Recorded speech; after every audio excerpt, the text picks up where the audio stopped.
pagkatao ang tawag sa dapat sana'y tamang pagtrato ng tao sa hayop. Gayong ang ilan sa atin, kung sila'y pagbunto na ng galit, masahol pa sa hayop.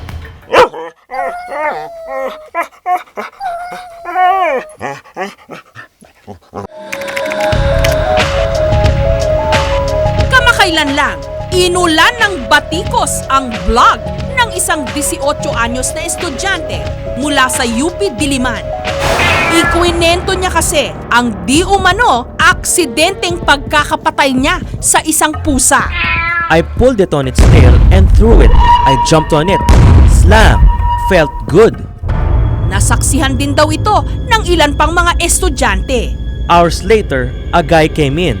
Tanong niya, sinong pumatay sa pusa? Bang! That was me, boy! I didn't see it die, pero sabi ni Miles, it coughed up blood or at least something like that. Ang mas nakakaalarma, inamin niyang hindi ito ang unang pagkakataong nakapatay siya ng pusa. Kaya naman binansagan siyang cat serial killer. Nitong nakaraang linggo, binalikan namin ang crime scene ng binanggit sa vlog, ang NIP o National Institute of Physics sa loob mismo ng UP Diliman. Nalaman naming marami palang nakakakilala sa pusang pinatay. Ito sa loob. Kasi diyan siya pumapanik. Kasi nga maliit pa siya, parang babying pusa siya. Gulat na lang kami pagdating namin, wala yung pusa. Ang ilan sa mga nakausap naming estudyante, dismayado. Hindi naman normal na gawin yun. Tsaka iba-vlog pa. Parang napaka-engot naman. Na-pikon kasi ako may pusa din. Kaya imagine ko na lang kung pusa ko yun. Magagayat din ako.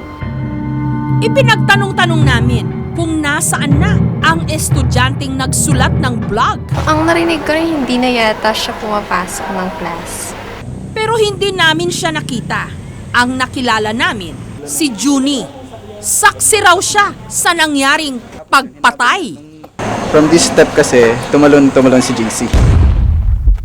Pagbagsak niya, inapaan niya gano'n. Tapos yung tumakbo yung pusa, dyan sa silong. Wala, nakahiga lang siya. Tapos nung ginalaw-galaw namin, hindi na siya gumagalaw. Patay na. Kinundena na ng administrasyon ng NIP ang nangyari. The National Institute of Physics condemns all acts of cruelty against animals. We are recommending what actions to take because of what has happened. Nakausap na raw nila ang salarin, bagamat tila nagtatago na ito ngayon.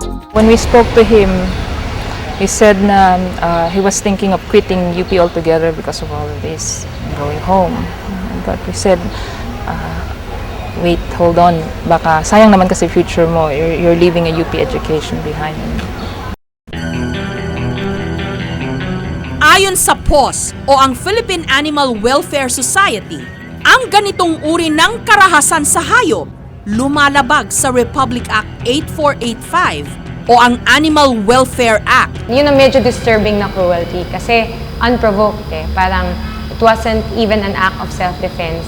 The animal was just sitting there and then hinurt mo na. So parang it's abusive use of force, punishable from 6 months up to 2 years imprisonment or a fine of at least 1,000 pesos up to 5,000 pesos.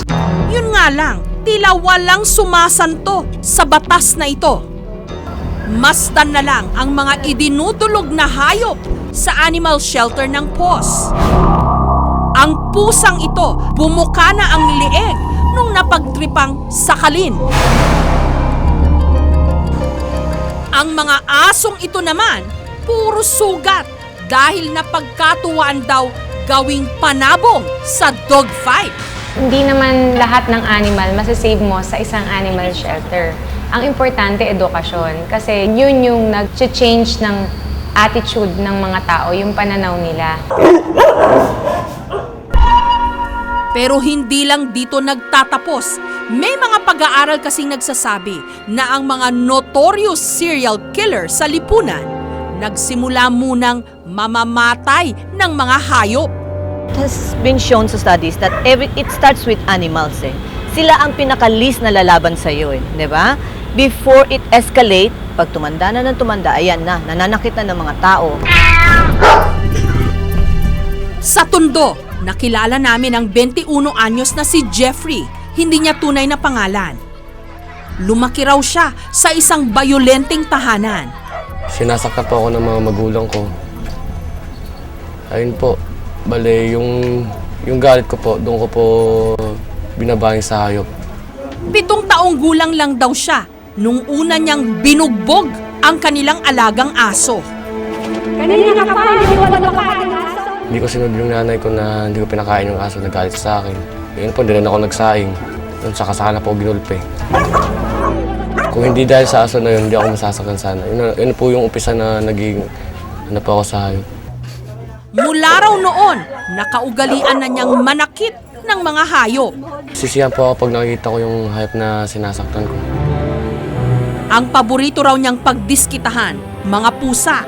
Binabalibag ko, sa pinubunutan ko ng bigote. Ayun na, nangagat na. Isa ginagawa kong barbarilan katulad neto. Pati raw ang mga tuta, pinag-e-eksperimentuhan niya. Nawa ko, nilunod ko yung tuta sa tubig. In-experiment ko siya na kung gaano katagal ng hininga ng yung tuta na yun.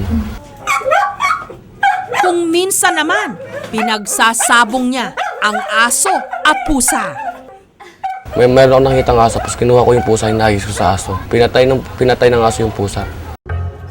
Ang asong ang ito, halatang takot na takot sa kanya. Minsan na raw kasi niya itong nabiktima. Ito po yung pinasok ko, binuhusan ko ng mainit na tubig. Pero sa kanyang kwento, kung minsan daw, ginagantihan siya ng mga ito. Ito yung kagat ng tuta na dahil po sa sa piningot ko yung tenga ng tuta. Ang mga manok, binabaril. Pinagsabihan namin, sabi namin, magbago ka na nga. Minsan po, pag nakakakita ng pusa yan o kaya aso, pinapalayo namin. Ngunit ayaw raw talaga nitong paawat. Hanggang naireklamo na nga raw ito sa barangay. Nakakailang record na po sa barangay.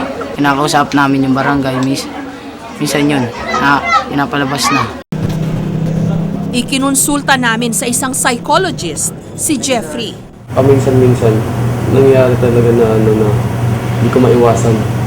Hindi maiwasan, ibig sabihin hindi mo mapigilan. Hindi mapigilan yung gustong gawain. Alam mo mali, hindi mo maiwasan. Alam naman niya, ang gagamitin niya, kamay niya. He should do something about with his hands, like, he can put it right away at his back, or put it in his pocket, ilagay niya sa bulsa niya, or umalis siya, kung nga rin, nandyan sa kanan yung pusa o yung aso, pumunta siya sa kaliwa, iwasan niya, huwag niyang tignan. Ang 26 anyos na si Mike, malalim raw ang galit sa mga pusa. Messy sila, unruly, at saka they are so mean. I mean, mean in a sense na talagang naninira sila. Binubuhusan pa raw niya ang mga ito ng mainit na tubig. O hindi kaya, hinahampas. Ginamitan niya na rin ang mga ito ng patibong o trap nung minsan. Yung pusa kasi maliit. So sabi ko, syempre being isang tao, dominant ako. So kahit ano pwede kong gawin sa kanya.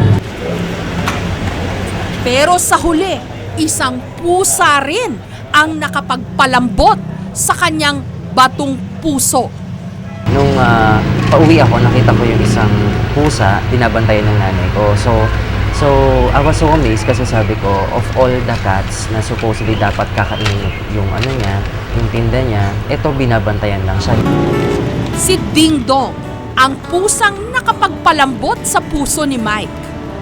Kaya ang dating cat hater, cat lover na ngayon.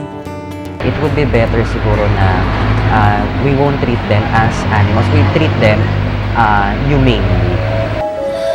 Ang pagmamahal na ituturo hindi lang ng tao, kundi pati na ng mga hayop. Ang lipunang marunong magpahalaga sa mga hayop, tiyak na isang lipunang mapagkalinga.